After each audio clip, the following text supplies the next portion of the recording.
It's pretty agreed upon in the cinematography industry that in order to get the best shot from your camera, shooting in a flat picture profile is best. However, nothing gets more flat than C-Log, but that doesn't happen to exist on a lot of cameras.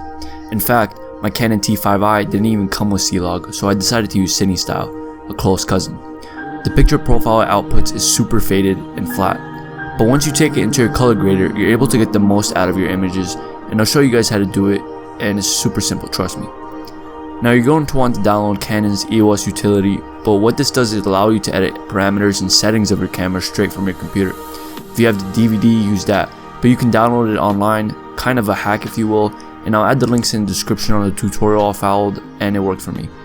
Also, while you're at it, download the Cinestyle file just by going to the Technicolor website and inputting your email. Pretty simple.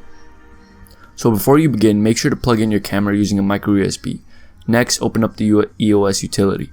Once you have it up and running, head over to the control menu and select camera settings and remote shooting. And immediately you're greeted with information about your camera.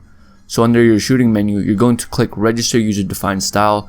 Now this will allow you to use the Cinestyle filter you downloaded earlier. Now once you import that, you should have Cinestyle on your camera. So once you got it set up, take it out, take some shots, really have fun with it. These are a couple shots I got using the Cinestyle picture profile.